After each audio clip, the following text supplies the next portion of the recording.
Bien, ¿cómo está, hermano? Si usted está en el instituto, alégrese en la prueba que viene. Vamos a entrar al estudio de la palabra. El mensaje de hoy es muy especial. Se titula Un líder con un corazón para Dios. Samuel es un ejemplo para todo aquel que tiene una posición de liderazgo en el pueblo de Dios. Y como hemos platicado, las posiciones de liderazgo no se limitan a los que están aquí, los que estamos aquí en la iglesia, los pastores, los ancianos, los diáconos, no. Si usted es padre de familia, tiene una posición de liderazgo en su, en su familia y es una posición de liderazgo dentro del pueblo de Dios. Si usted sirve en algo dentro de la iglesia, tiene una posición de liderazgo. Entonces casi todo el mundo tiene una posición de liderazgo y Samuel es un ejemplo para todos nosotros.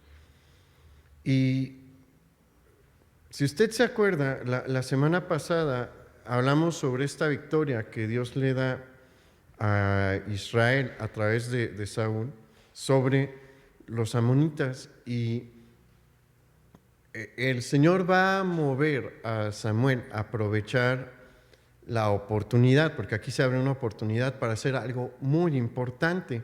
Pero en este evento tan importante se va a dejar en manifiesto el corazón que tiene el profeta Samuel, y es un corazón bien especial. Acompáñame por favor a 1 de Samuel capítulo 11.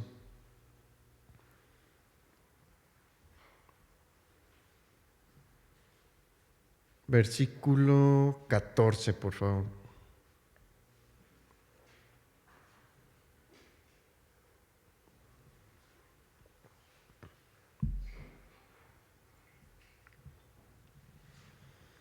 Primera de Samuel, capítulo 11, versículo 14, dice: Mas Samuel dijo al pueblo: Venid, vamos a Gilgal, para que renovemos allí el reino. Y fue todo el pueblo a Gilgal, e invistieron allí a Saúl por rey delante de Jehová en Gilgal. Y sacrificaron allí ofrendas de paz delante de Jehová, y se alegraron mucho allí Saúl y todos los de Israel. Esta victoria que analizamos la semana pasada levantó el ánimo de los hijos de Israel y fortaleció la imagen de Saúl como rey de la nación. Y como le digo, el Señor decidió que este era el momento ideal para que Samuel delegue las actividades de batalla al rey. Y hay que recordar que Samuel es el último juez de Israel. Con él se va a acabar una etapa dentro de la historia del pueblo de Dios, y yo lo invito a que cuando usted escuche términos como la historia del pueblo de Dios, lo vea como su historia, porque es su historia. Estas son las cosas que nos dan una verdadera identidad. Nuestra identidad debe de ser primero como cristianos y luego como mexicanos. Amamos a nuestro país, queremos a nuestro país, somos mexicanos, sí, pero antes somos cristianos. Y lo que nos da una identidad es la historia del pueblo de Dios. Como cristianos somos miembros del pueblo de Dios. Entonces, esta es una parte de nuestra historia. Y en este momento, bueno, en la vida de Samuel se va a cerrar una parte, una sección, la sección del tiempo de los jueces. Los que están tomando la clase saben que ahorita estamos en lo que algunos denominan como la cuarta era, que es la era de la iglesia en la historia del pueblo de Dios. La historia del pueblo de Dios contempla la historia en general de una manera distinta al mundo. Ahorita estamos en el tiempo de la iglesia, pero este fue el tiempo de los jueces. Y Samuel, como juez de Israel, tenía varias funciones. La principal de todas sus funciones era llevar a las 12 tribus al arrepentimiento y a vivir una vida ajustada a los mandamientos establecidos por Dios. Si usted es padre de familia, esa es su función principal para con sus hijos. Llevarlos al arrepentimiento para que se conviertan y también a que vivan una vida ajustada a aquello señalado por Dios en la ley de Moisés. Ya hemos hablado que todos los principios morales de la ley de Moisés están completamente vigentes. Con el sacrificio de Jesús y en la era de la iglesia, todo lo de los rituales queda ya en el pasado, es obsoleto, pero la ley moral sigue en pie y es su trabajo principal transmitírselo a la siguiente generación. Y bueno, esa era la función principal de Samuel. Pero no era su única función. Si es la principal, significa que hay otras. ¿Qué otras funciones tenía? Él tenía el trabajo de impartir justicia, por eso se le llaman también jueces, porque acudían a ellos para resolver conflictos. Y también otra de sus funciones era ser un instrumento de liberación por parte de Dios sobre los enemigos de Israel. Pero en este punto, en este pasaje que estamos abordando, Samuel tiene más de 65 años y ha quedado muy atrás el tiempo en el que él se levantó para interceder por el pueblo de Dios y organizarlos para la batalla de Mizpa. Y es momento de que esta función de salir al frente y organizar a los escuadrones de Israel pase a otra persona. Y esa persona es Saúl. Él es el elegido para encargarse de esta función. ¿Por qué? Porque él es el nuevo rey de Israel. Pero en este evento que nosotros vamos a analizar, el Señor va a mandar un mensaje muy claro a su pueblo, que es algo que nosotros debemos también de tener siempre presente. Mire, en este punto, a partir de este punto, la casa real va a ser la encargada de salir frente al ejército. Y también va a recibir la instrucción de darle orden y estructura a la nación de Israel. ¿Para qué? Para que sirvan a Jehová. Toda autoridad que Dios establece tiene como propósito que instruya para que aquellos que están debajo de la autoridad le sirvan a Él, sirvan a Dios. Ese es el propósito de la autoridad desde el punto de vista de la teocracia, es decir, del gobierno de Dios. Y ahorita no hay una teocracia como tal en el Estado, pero sí en su familia, sí debería de ser en su familia. ¿Qué es la teocracia? El gobierno de Dios. ¿Quién debe de gobernar en su casa? Dios. Dios es el que debe de gobernar. Y bueno, Saúl también va a recibir, y los jueces van a recibir otra comisión, junto con los sacerdotes, los jueces menores y los profetas van a estar encargados, los reyes también, de impartir justicia. Pero el ser líder espiritual va a estar reservado exclusivamente para los sacerdotes y para los profetas. Los reyes, esto es algo que debemos de tener presente, no son líderes espirituales. Si usted ve en el caso de todos los reyes, sobre todo en los que se portaron mal, se deja claro que la autoridad espiritual es el profeta. Y Dios manda profetas a llamarle la atención a los reyes.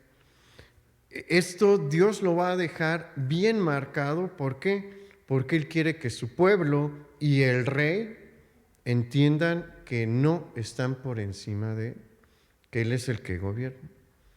Y de esta manera, Saúl fue investido y confirmado como rey. Y vamos al al capítulo 12, por favor, al versículo 1, porque ahí Samuel va a empezar con una acción, con una obra muy importante.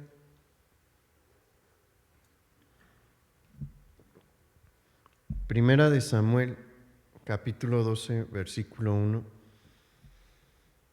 Dijo Samuel a todo Israel: He aquí, yo he oído vuestra voz en todo cuanto me habéis dicho y os he puesto rey. Ahora pues, he aquí vuestro rey va delante de vosotros. Yo soy ya viejo y lleno de canas, pero mis hijos están con vosotros y yo he andado delante de vosotros desde mi juventud hasta este día.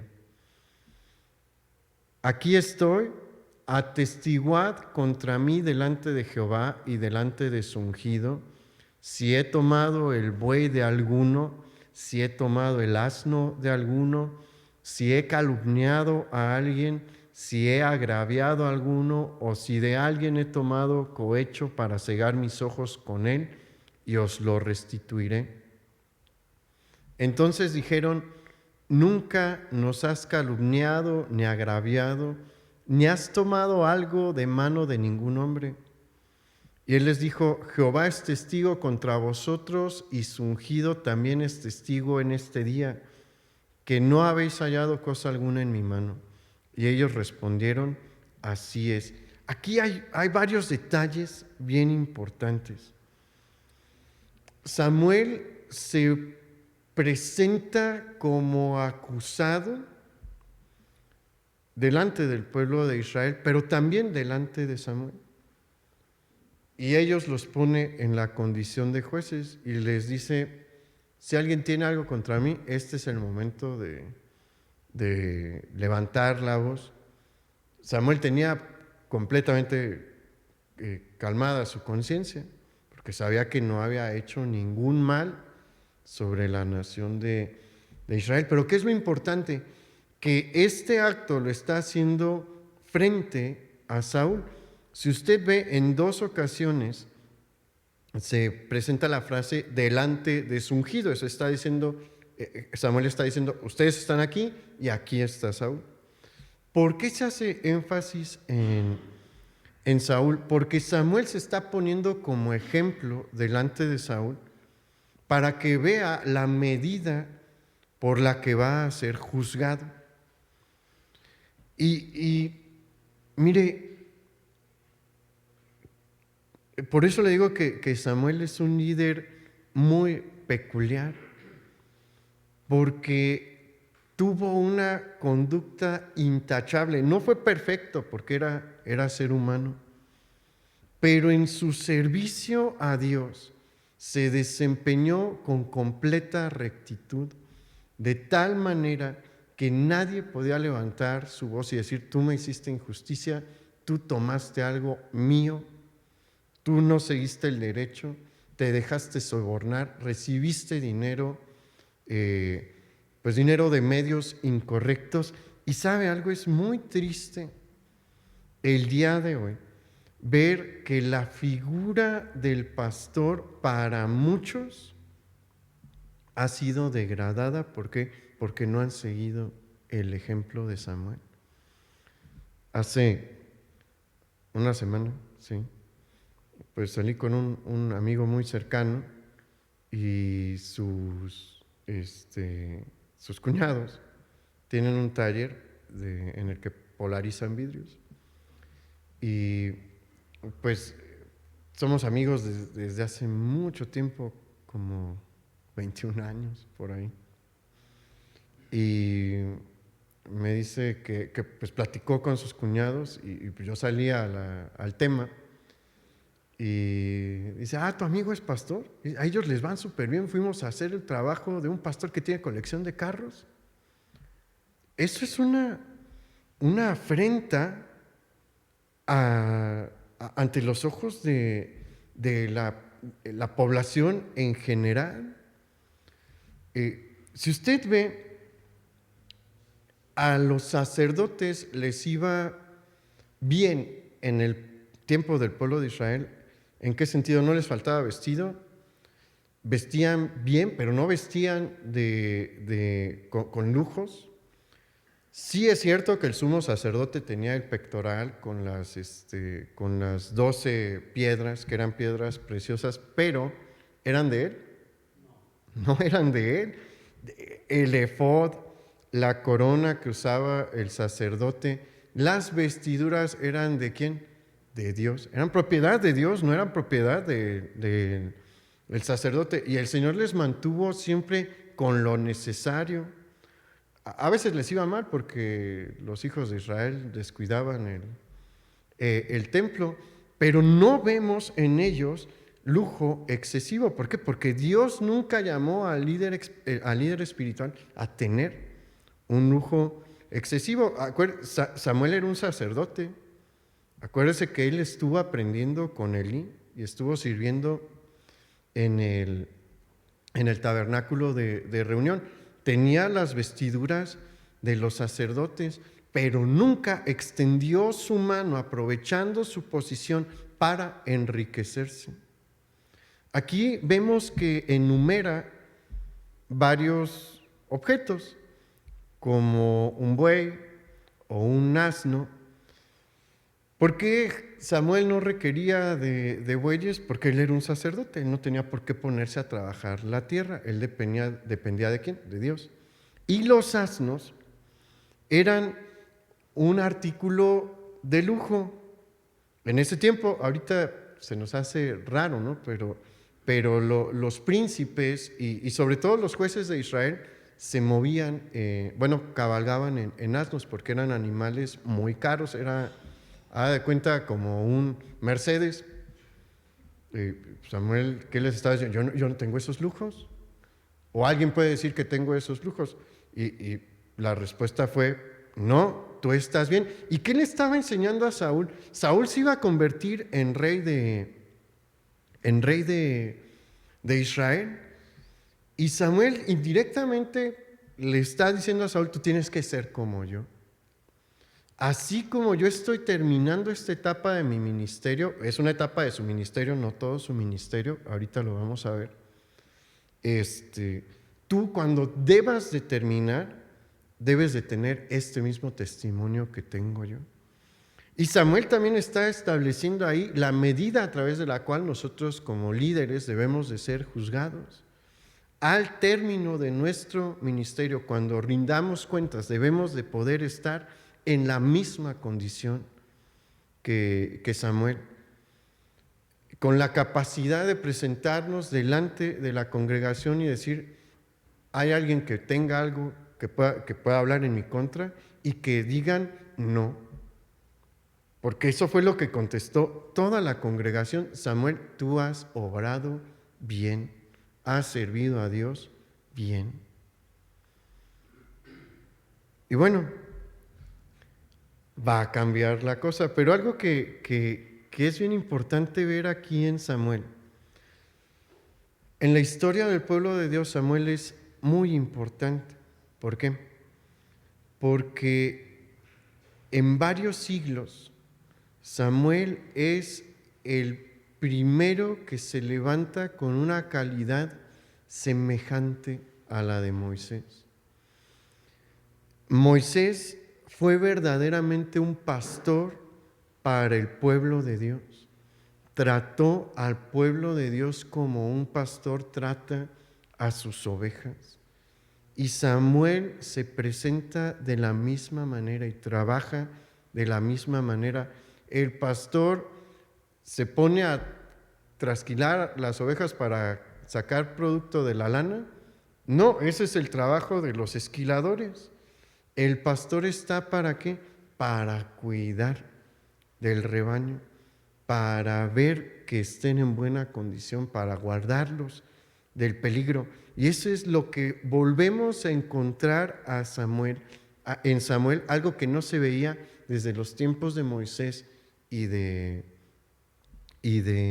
Josué, porque Josué es el último que está en esta condición de un verdadero pastor del pueblo de Dios.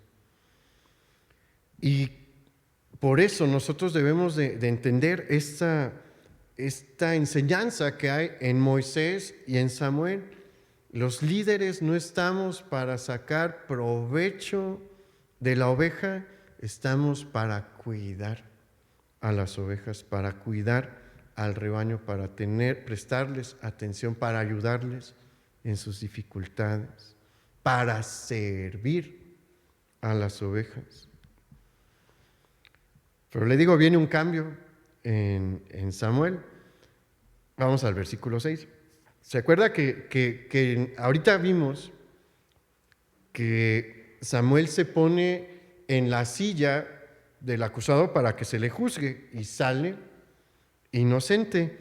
Pero aquí va a cambiar en el tribunal. Vamos al versículo 6. Dice, entonces Samuel dijo al pueblo, Jehová que designó a Moisés y a Aarón y sacó a vuestros padres de la tierra de Egipto es testigo. Ahora pues, aguardad y contenderé con vosotros delante de Jehová acerca de todos los hechos de salvación que Jehová ha hecho con vosotros y con vuestros padres.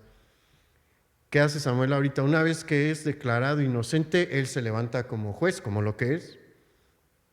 No tiene nada que hablar en contra mía. Yo sí tengo que hablar en contra de ustedes, y pone al Señor como testigo y va a empezar a buscar poner a cuentas a la nación con Dios, porque acuérdese, el ministerio de los jueces busca el arrepentimiento. ¿Y qué tiene que hacer el juez? Confrontar al pueblo con su pecado. Es una de las cosas más importantes cuando evangelizamos. Debemos de confrontar a la persona con el pecado. Y mire, lo que hacemos del evangelismo ahorita que se está yendo a Jesús del Monte y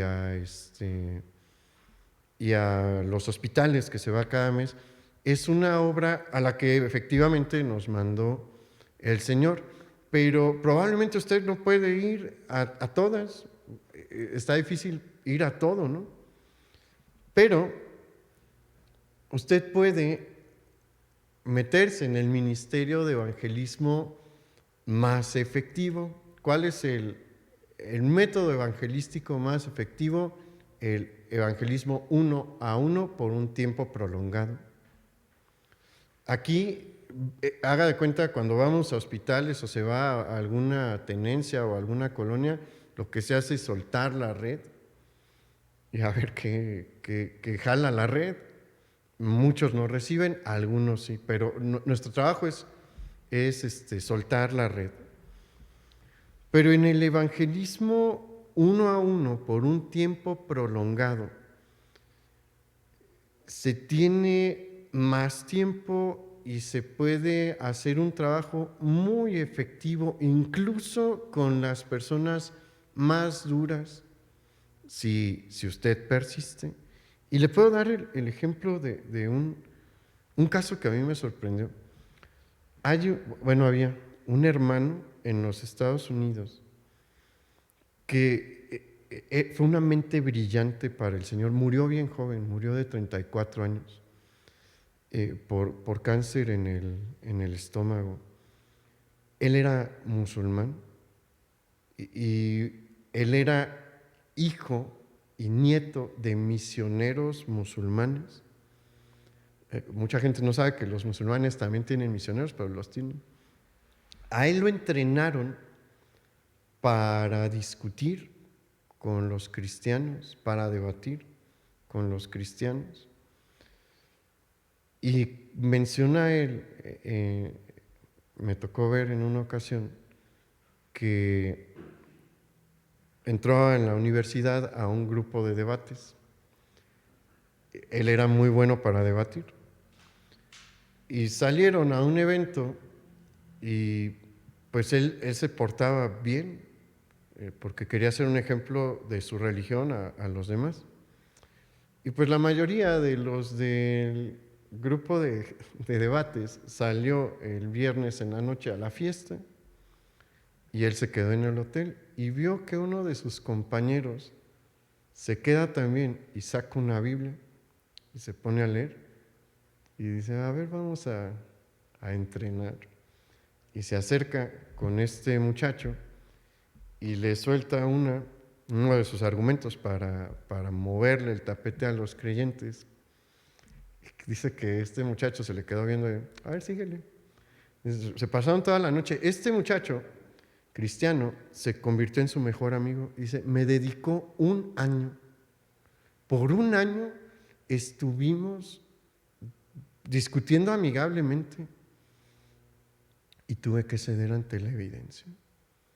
Y le doy gracias a Dios porque Él me dedicó ese tiempo para que me convirtiera. Y a este joven Dios lo usó, mire, es de los argumentos, de las enseñanzas, él tiene una enseñanza sobre la Trinidad, bien sencilla, o sea, es de las mejores explicaciones sobre la doctrina de la Trinidad que yo he escuchado. Dios le dio una mente privilegiada y lo empezó a usar el Señor. Y se lo llevó rápido, ¿no? Pero le quería dar este ejemplo porque así es una de las maneras más efectivas de que la gente se convierta, dedicándole tiempo uno a uno. Y bueno, en eso se va a ocupar, confrontar a la persona con el pecado, porque la salvación no puede venir si nosotros no reconocemos nuestra condición de pecado. Únicamente cuando reconocemos nuestra condición de pecador es que podemos ver que necesitamos de un Salvador. Y bueno, Samuel está haciendo esto con el pueblo, tiene que confrontarlos con su pecado para que se arrepientan y así se alineen una vez más ante a los mandamientos de Dios. Y lo que va a comenzar a hacer Samuel es, más adelante, no vamos a leer todo el capítulo 12, es traer a la memoria de la congregación cómo el Señor siempre tuvo cuidado especial con ellos desde que los sacó de Egipto, cómo los liberó de Faraón, cómo los llevó por el desierto y los mantuvo en el desierto bajo el ministerio de Moisés, cómo los introdujo a la tierra prometida, dándoles victorias sobre naciones más organizadas y más fuertes que ellos, cómo les dio la tierra como su heredad, después cómo levantó jueces para derrotar a sus enemigos, entre ellos Gedeón, Barak, Jefté, y Samuel les dice, y me levantó a mí mismo, yo estoy aquí como testimonio delante de ustedes de lo bueno que ha sido Dios con ustedes. Y les va a decir, Dios siempre peleó sus batallas. Mire, Israel tuvo que enfrentarse a enemigos desde que salió de Egipto, porque antes de llegar al Sinaí tuvo que pelear contra los amalecitas. ¿Quién les dio la victoria? Dios. Cuando ya van a entrar a la tierra prometida, se tienen que enfrentar a gigantes literales como Og, rey de Basán. ¿Quién les dio la victoria? Dios. En la tierra prometida, Dios les dio la victoria. En el tiempo de los jueces, Dios les dio la victoria. Y Samuel les dice, lo que ustedes han hecho al pedir un rey es una traición a nuestro Dios. Y es necesario que ustedes se arrepientan. Y vamos al versículo 13, vamos a seguir leyendo en el versículo 13.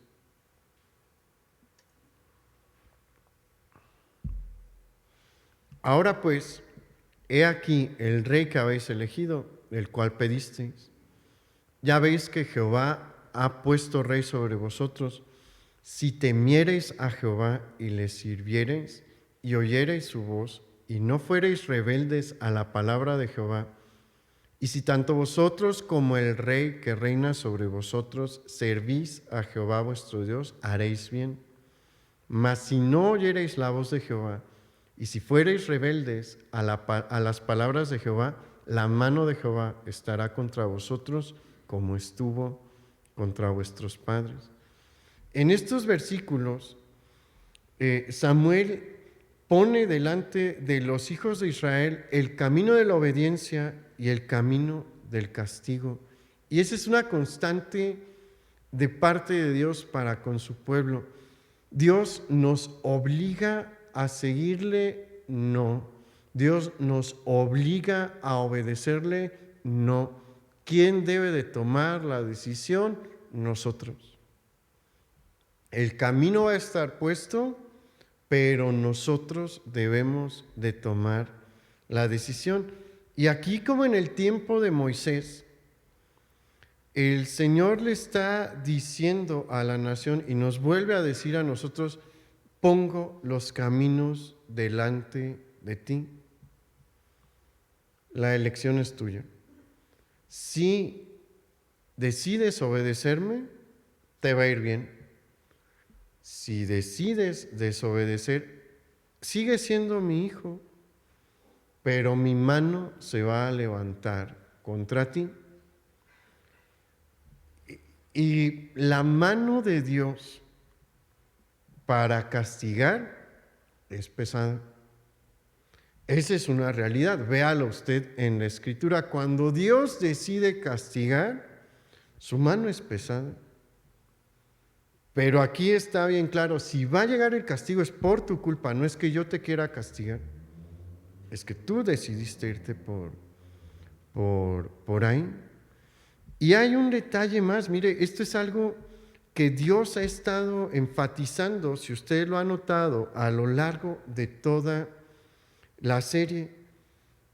El rey no está por encima de la ley de Dios. Y si el rey no está por encima de la ley de Dios, nosotros tampoco. Y aplicándolo a la vida de la iglesia, el pastor no está por encima de la Biblia. La Biblia es nuestra máxima autoridad en materia espiritual. Hay en ocasiones grandes problemas porque en algunas iglesias, porque hay personas que se quieren poner en el lugar de Dios. Mire, es bien peligroso decir la frase, Dios me dijo, porque cuando mencionamos eso, nos estamos poniendo en la calidad de ¿quién? De hombres como Samuel, de hombres como Moisés. A ellos tenemos constancia de que Dios habló a través de ellos y su palabra era como palabra de Dios. Nuestra palabra no se pone al nivel de la palabra de Dios. Para eso tenemos que la Escritura. ¿Hay ocasiones que Dios nos puede hacer sentir ciertas cosas? Sí.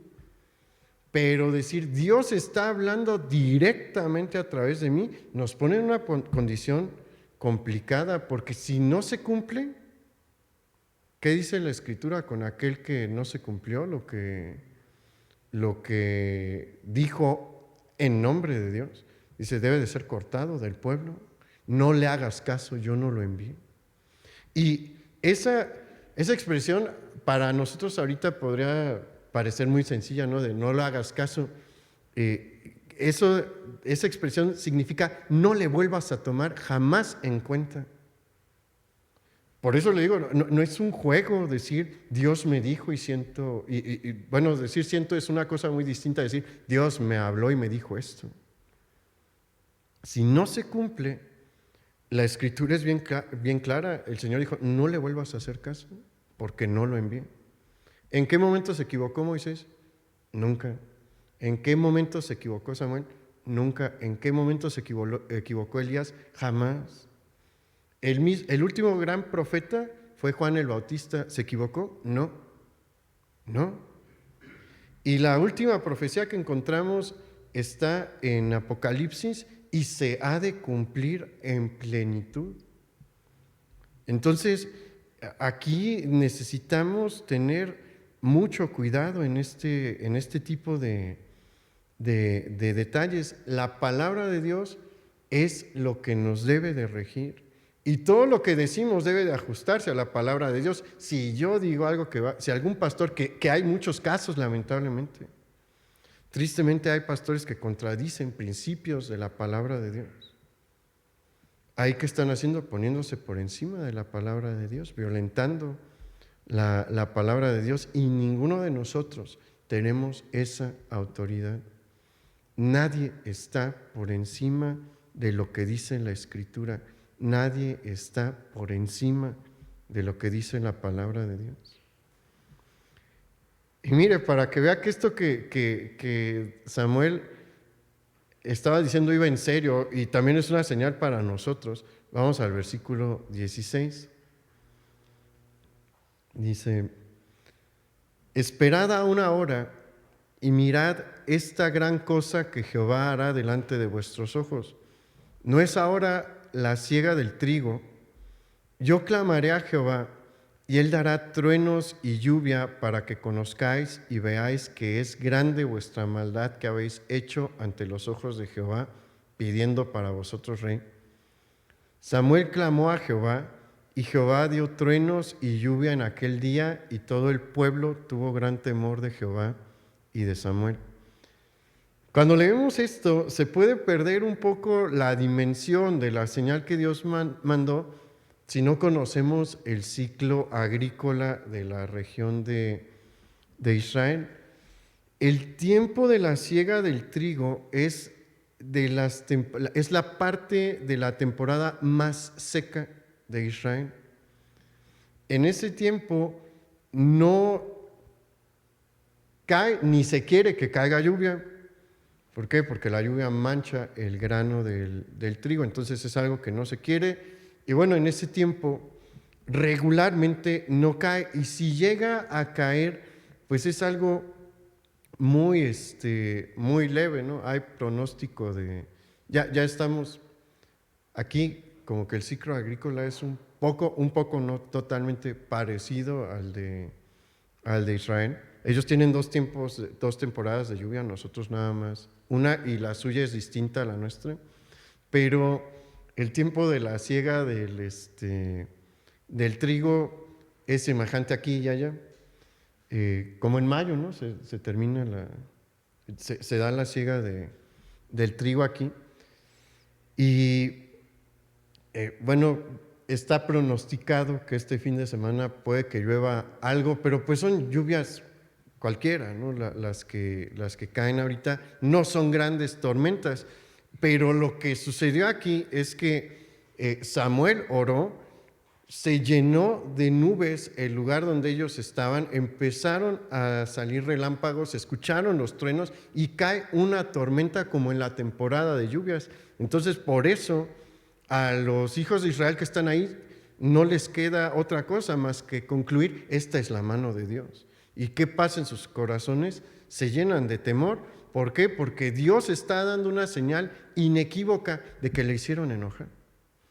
Y al mandar esta señal está diciendo: las palabras de Samuel van en serio.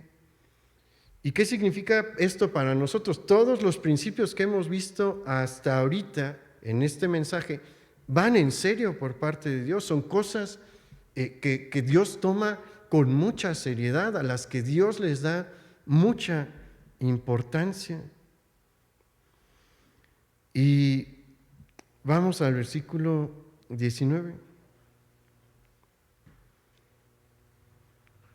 Entonces dijo todo el pueblo a Samuel: ruega por tus siervos a Jehová tu Dios para que no muramos, porque a todos nuestros pecados hemos añadido este mal de pedir rey para nosotros. Dios es el que se encarga de hacer la obra para que los corazones se arrepientan. Y esto es algo que también nosotros debemos de tener muy presente. Samuel, ¿qué era lo único que podía hacer? Orar y clamar a Dios. Pero Él no podía mandar las nubes, Él no podía mandar la lluvia. ¿Quién mandó eso? Dios. ¿En cuántas ocasiones el Señor envió a líderes para mover el corazón de Israel? En muchísimas. En varias de ellas, Israel siguió teniendo el corazón duro, porque el Señor también lo permitió. Y no estamos diciendo que Dios es el que decide por nosotros, no. La elección es completamente personal, somos libres para elegir, pero hay veces en las que Dios sí se mueve para abrir también nuestros ojos, como aquí.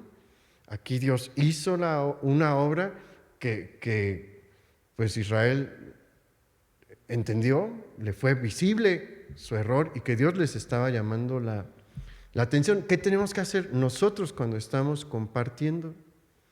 Orar. Nosotros no podemos hacer algo para mover el corazón de las personas. ¿Eso quién lo hace? El Espíritu Santo. Acuérdese que la Escritura dice que Él es el que nos redarguye de pecado. Pero ¿qué sí podemos hacer? Orar para que el Espíritu Santo toque el corazón de las personas. Y sí quiero enfatizar esto, el Espíritu Santo es el que toca el corazón de las personas, pero la persona es la que elige. No existe esto de que Dios nos obliga a creer. Esa es una decisión que cada persona debe de tomar en completa libertad. Si no hay libertad, tampoco hay responsabilidad. Alguien que no es libre no es responsable de sus actos. ¿Y la Escritura enseña que somos responsables de nuestros actos? Claro, por eso hay un juicio. Por eso va a haber un juicio para aquellos que decidieron mal, que decidieron no tomar el regalo de salvación. Y para que pueda haber un juicio se necesita que la persona sea responsable, que tenga capacidad de dar una respuesta por sus acciones. Entonces eso es algo que sí necesitamos dejar claro. Vamos al versículo 19, ahí en Primera de Samuel 12.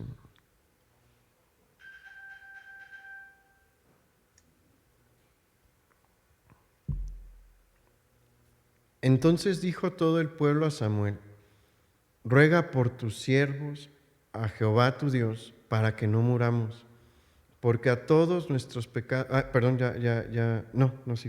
vamos a seguir.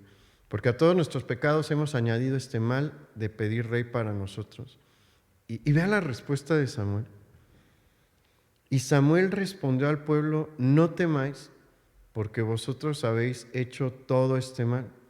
Pero con todo eso no os apartéis de en pos de Jehová, sino servirle con todo vuestro corazón. No os apartéis en pos de vanidades que no aprovechan ni libran, porque son vanidades. Pues Jehová no desamparará a su pueblo por su grande nombre, porque Jehová ha querido haceros pueblo suyo. Y aquí vemos el corazón de Dios, que cuando ve un verdadero arrepentimiento está dispuesto a perdonar y a consolar. También vemos una advertencia hacia la idolatría. ¿Y qué se le enseña a los israelitas? Que la idolatría es una decisión insensata. Caer en el pecado de idolatría era una decisión insensata, porque los ídolos son incapaces de librar de los problemas, pero el Señor también les recuerda que hay una promesa sobre ellos, diciéndoles: ustedes son mi pueblo y yo he prometido cuidarlos y he prometido guardarlos. Y esta es una promesa incondicional que se le dio a Abraham. ¿Y sabe qué es bien emocionante? Que esa promesa se sigue cumpliendo hoy. ¿Y esto por qué es emocionante? Porque Si Dios ha cumplido esta promesa sobre su pueblo que está en rebeldía, ¿acaso no va a cumplir aquellas cosas que ha prometido sobre nosotros? Y miren, no es una promesa menor, no es un cumplimiento menor Abraham recibe esta promesa sobre su descendencia hace aproximadamente 4,000 años. Y el día de hoy esa promesa sigue en pie. Si usted se pone a ver un poquito sobre la historia antigua, va a encontrar que ninguna de las naciones que existía en el tiempo de Abraham, en el tiempo que Abraham recibe esta promesa, está en pie hoy. Los babilonios ya no están, los asirios ya no están, los sumerios ya no están, los romanos, tiempo después, ya no están, los griegos, sí hay gente en Grecia, pero no son los griegos helénicos, ellos ya no están, pero los judíos, la descendencia de Abraham sigue en pie y está en su tierra. Dios es fiel al momento de cumplir sus promesas. Si ha sido fiel con ellos, va a ser fiel con nosotros también. Entonces esto debe de darnos ánimo. Y vea el versículo 23.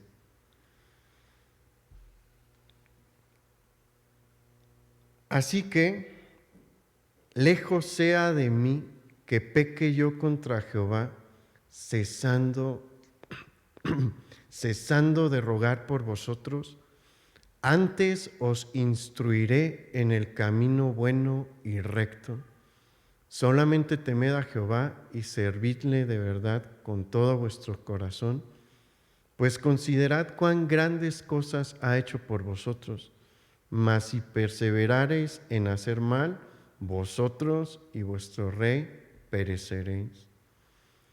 Y antes de terminar su intervención en esta gran asamblea de los hijos de Israel, el profeta de Dios llama al pueblo nuevamente a ser fieles, pero el versículo 23 nos deja ver el corazón de Samuel y podemos observar que verdaderamente era un líder con un corazón para Dios, porque es un hombre anciano, sí, que está reconociendo en este momento que su cuerpo ya no le da para salir a la batalla con los hijos de Israel.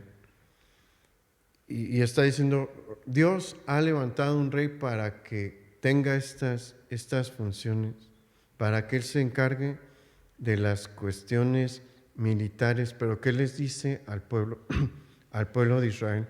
Yo dejo de salir en la batalla, pero nunca voy a dejar de orar por ustedes. Nunca voy a dejar de interceder por ustedes y nunca voy a dejar de exponerles la palabra de Dios, de exponerles los mandamientos de Dios. Y debemos de ubicarnos en este tiempo. Una persona de 65 años es una anomalía ya. Muchas personas no llegan ni a los 20. Entonces, Samuel es verdaderamente un anciano. Llevó una vida de desgaste también, porque si se acuerdan en otros mensajes, mencionamos que Samuel hacía un recorrido anual, recorría en el año por lo menos una vez todo el territorio de Israel para impartir justicia. Y probablemente en este punto todavía lo estaba haciendo. Y aunque dice en versículos anteriores les dijo, yo ya estoy viejo, mi cabello está lleno de canas, pero ¿saben qué? Aunque estoy así, no voy a dejar de orar. Y no voy a dejar de predicarles el Evangelio. ¿Cuándo dejó de...? Bueno, el Evangelio, él no, pero los mandamientos de Dios, la ley de Moisés, no voy a dejar de hacer la obra de ser el líder espiritual para con ustedes. Samuel les está diciendo, yo me voy a morir en la línea.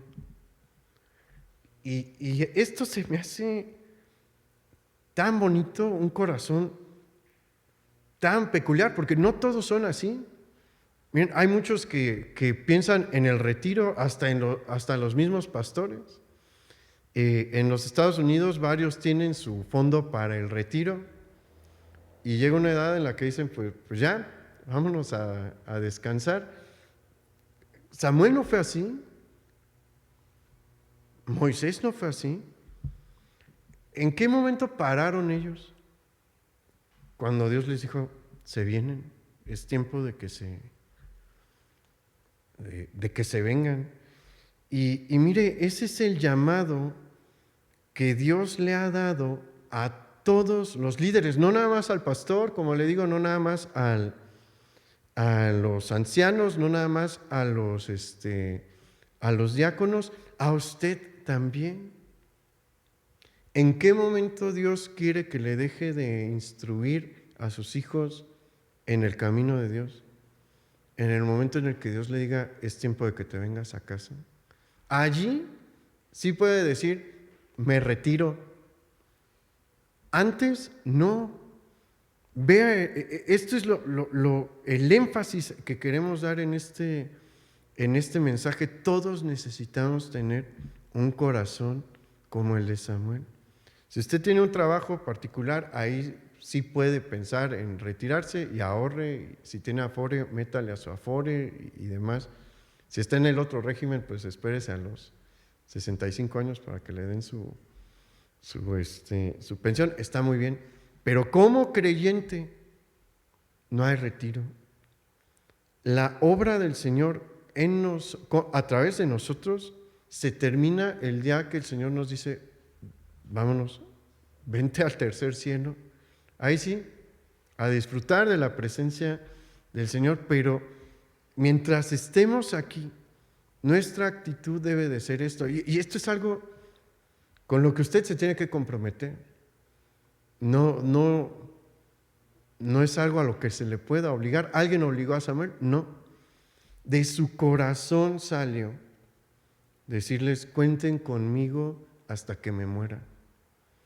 Cuenten con que voy a hacer el trabajo que me corresponde como líder espiritual hasta que yo ya no esté aquí en la tierra. Y uno podría pensar, pues el trabajo de Samuel va a ser más tranquilo a partir de este momento, pero ¿sabe qué? No. Y recuerde, tiene 65 años. Lo que viene después va a ser un trabajo más duro para Samuel que lo que hizo antes de entregarle las funciones militares a Saúl. ¿Por qué? Porque Samuel va a tener que enfrentarse nuevamente con el pueblo, pero también se va a tener que enfrentar con los reyes. Y como vamos a ver más adelante en la serie, en ocasiones va a poner en riesgo su propia vida. Y tiene 65 años. El equivalente de esa edad ahorita serían como 85 años. ¿Tiene 85 años? Imagínese que a los 85 años el Señor, o a los 80 el Señor diga, ahora viene la etapa dura, viene la etapa emocionante en la que vas a ponerte en peligro. ¿Sabe qué? Así está. Yo no conozco bien su edad, sea cual sea su edad, aunque sienta que ya está más allá que en la etapa de la juventud. El Señor le está diciendo, no importa, ve a Samuel. Y de verdad, lo vamos a ver más adelante. Aquí tuvo pruebas de otra calidad y necesitó de mucho valor, porque como vamos a ver, Saúl no fue una persona sencilla. ¿Y qué hizo Samuel cuando Dios le dijo, ve y corrige a Saúl? Fue y corrigió a Saúl, sabiendo los riesgos que había. Y no me voy a adelantar, hay otra parte en la que de verdad estuvo con la soga al cuello, en la etapa final de su vida. Pero este es el llamado para nosotros hoy. Si está joven, échele ganas, como Samuel le echó ganas. Y si ya no está tan joven, vea que a Dios no le importa la edad que tiene, es el tiempo de ponerse más en riesgo. Tal vez no lo va a poner a brincar, ¿no? Ni a hacer trabajo físico, pero el trabajo físico no es el más emocionante que nos pone el Señor por delante. Entonces, anímese y decida tener un corazón semejante al de Samuel. Y deje atrás todas las excusas, no vea su edad. Simplemente dígale al Señor, yo quiero servirte como Él. Hasta el último día. Vamos a orar. Señor, gracias por este ejemplo que tú nos das. Por permitirnos ver a un hombre de avanzada edad, íntegro, y aparte de ser íntegro, diciendo yo voy a servir hasta que me muera, hasta que ya no pueda más. Tú estás buscando hombres y mujeres así, Señor, y yo te pido que en medio de los que estamos aquí, tú levantes a hombres y a mujeres así, que se pongan en la línea y que le digan a tu pueblo, yo no voy a dejar de interceder por ti, porque es a lo que el Señor me ha llamado. Que le diga a sus hijos y a sus nietos, yo no voy a dejar de orar por ustedes y no voy a dejar de insistirles en que se ajusten a los mandamientos de Dios hasta que yo ya no esté aquí. Ayúdanos a tomar este ánimo, Señor, y a ver este ejemplo, porque eso es lo que nos estás poniendo delante hoy. Nos estás diciendo, esta es la medida con la que yo te voy a medir. Y quiero que la cumplas. Y así, Señor, como el que capacitó y ayudó a Samuel siempre fue tu Espíritu Santo, necesitamos la ayuda de tu Espíritu Santo. Y yo te pido, Señor, que tu Espíritu nos dé fuerza y nos dé ánimo y sabiduría como se la dio a Samuel. Porque solamente con tu Espíritu Santo podemos hacer un compromiso así. Pero lo queremos hacer, Señor. Y yo te pido que tú veas a aquel y aquella que en este momento te dice, Señor, yo sí quiero ser así. Aquí estoy. Y muéstranos, Señor, que tienes cosas delante de nosotros emocionantes. Retos, sí, pero de todos nos sacarás, porque de todos sacaste a Samuel. Nos ponemos en tus manos, Señor, y queremos honrarte a ti. En el nombre de nuestro Señor Jesús te lo pedimos. Amén. Pues vayas animado, hermano, y nos vemos aquí el viernes en nuestras reuniones y el domingo también. El Señor le bendiga.